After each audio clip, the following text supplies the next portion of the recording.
Alrighty, in this video we're going to try and look at absolute value functions and their graphs and see what happens with them. Now, to start, what we're going to do is we're going to take a look at the absolute values of y equals the absolute value of x. Now, to graph this, think about this. Just plug in points. If I plug in 1, what's the absolute value of 1? Well, it's 1.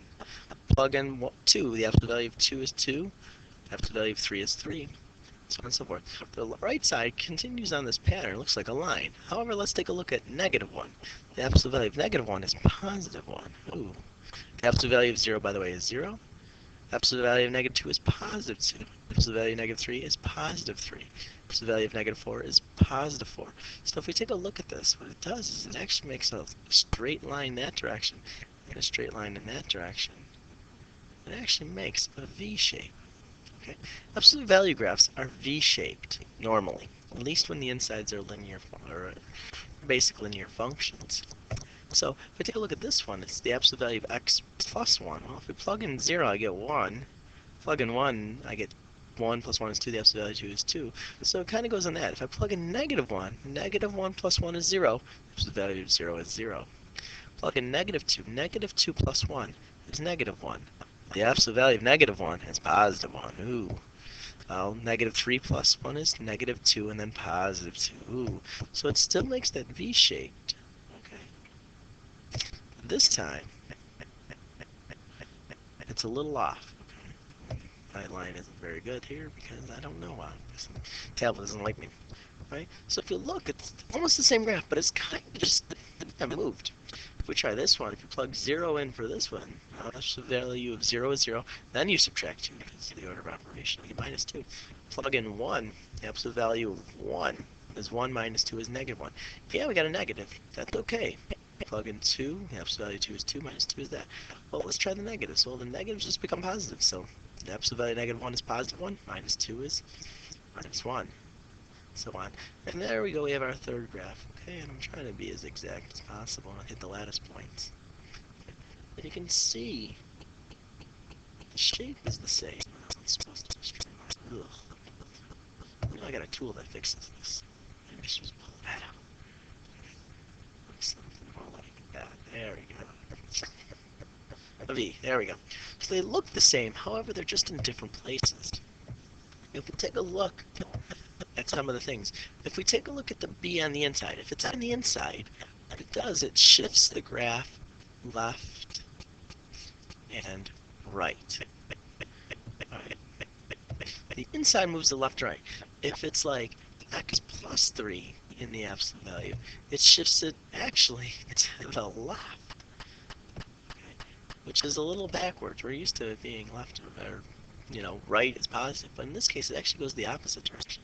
If b is negative, so it's x minus 3, well, let's just do that. Minus 3 in the absolute, that's a plus. And off. So the value of x minus 3. Well, if we do that one, it's just to the right.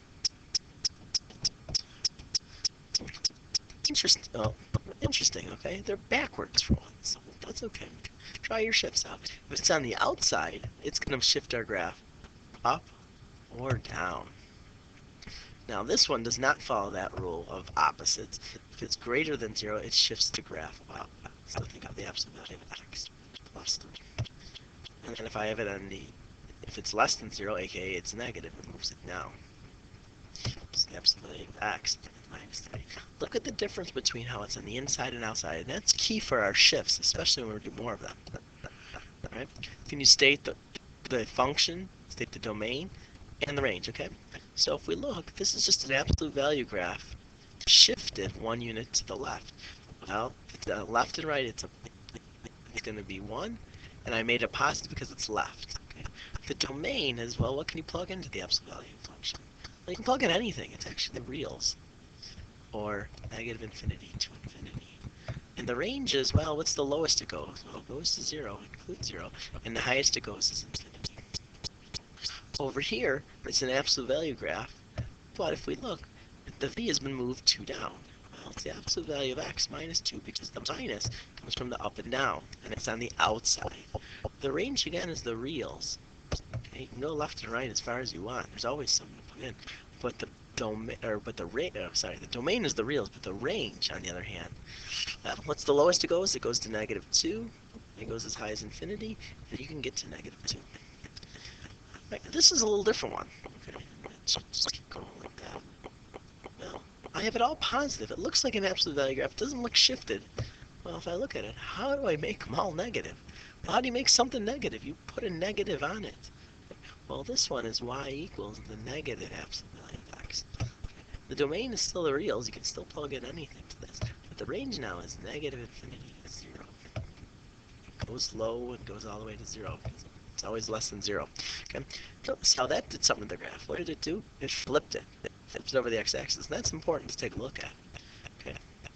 So, the last shift we have to take a look at is if we put a number in front of a. Okay. In this case, this is our absolute value of x function. Y equals that. Notice how it's 1, it's 2, you get 2 out, plug 3 in, 3 out. If the graph gets wider, okay, it's not the same as the graph getting skinnier. It makes a big difference. Okay?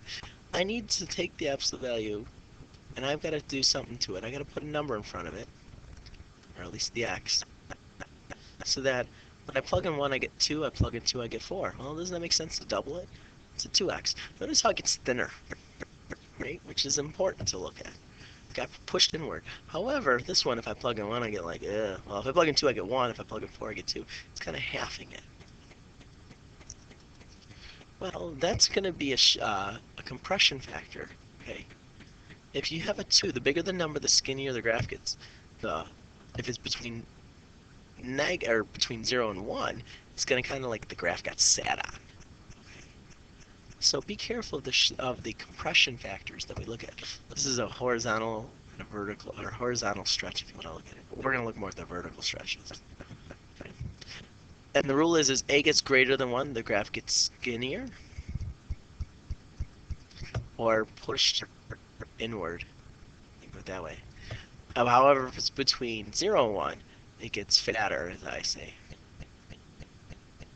And it's actually getting pulled outward, stretched outward. Okay? And those are all the shifts we do have with these. Okay? They're Dr. Wiley. Okay? And think of it this way. Inside, it goes left, right, or it's opposite. OPP. If it's outside, it's up and down. If there's a number in front of our x, the bigger the number, the skinnier the graph is. So, a number in front, the bigger equals thinner. Think of it like it's going to the gym more times, so it makes it thinner. And then the smaller, aka between 0 and 1, it is fatter. Okay. Somebody sat on it. Okay. So those are the shifts with the absolute value graph. And we're going to see those shifts in transformation are true for all of our graphs. Okay. So keep working on it, and we'll see you later.